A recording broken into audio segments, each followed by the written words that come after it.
کی تازہ ترین خبریں بتاتے ہیں پاکستان سے اور پوری دنیا سے۔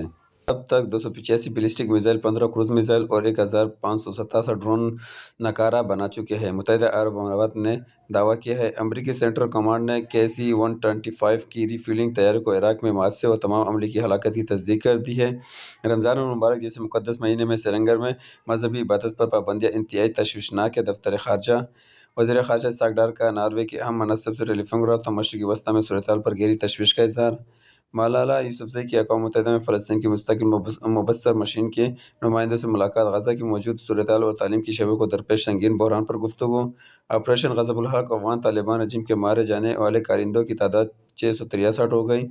لاولپنڈی میں 30 سالہ نوجوان ٹک ٹاک بناتے ہوئے چلتی ٹرین سے گر کر جاں بحق۔ شرارت کی نہیں، قائداعظم کی سیاست کریں گے، ہم سیاسی لوگ ہیں، مل بیٹھ کر مسائل حل کریں گے۔ گورنر سندھ نیال ہاشمی۔ ہر چیز کا علاج ڈنڈا نہیں ہوتا، لوگ اس نظام سے نفرت کرتے تھے، مور سلیم جھگڑا۔ 3 سال سے شہباز شریف کی کمر میں تکلیف نہیں ہوئی، ہم نے جو بھگتا ہے اب اس سے کئی گنا زیادہ بھگتیں گے، جنید اکبر خان۔ نیشنل پریس کلب انتخاب نائب صدر کی نشست پر احتشام، 1202 ووٹ لے کر کامیاب ہو گیا۔ احتشام عدالت میں عمران خان کی کوئی میڈیکل رپورٹ پیش نہیں کی گئی، بس ایک ڈاکٹر کی رائے تھی جو پمپس کا انچارج ہے۔ بابر اعوان۔ کامران ٹیسوری کو نہ گورنر بننے کے وقت پتہ تھا، نہ جانے کے وقت پتہ لگا، عبدالقادر پٹیل۔ عمران خان نے عدالتوں پر عدم اعتماد کر کے اپنے وکالت نامے واپس لے لیے، اس کا عدالتی نظام کو شدید نقصان ہوگا، فواد چودھری۔ وزیراعظم کا عالمی منڈی میں مزید اضافے کے باوجود عوام سے کیے گئے وعدے کے مطابق پیٹرول منشیات قیمتوں میں نہ بڑھانے کا فیصلہ۔ وزیر اطلاعات اور نشریات نے افغان طالبان کی کوہاٹ میں پاکستانی فوجی اہداف کو نشانہ بنانے کے دعوے کو گمراہ کن، من گھڑت اور پروپیگنڈا قرار دیا۔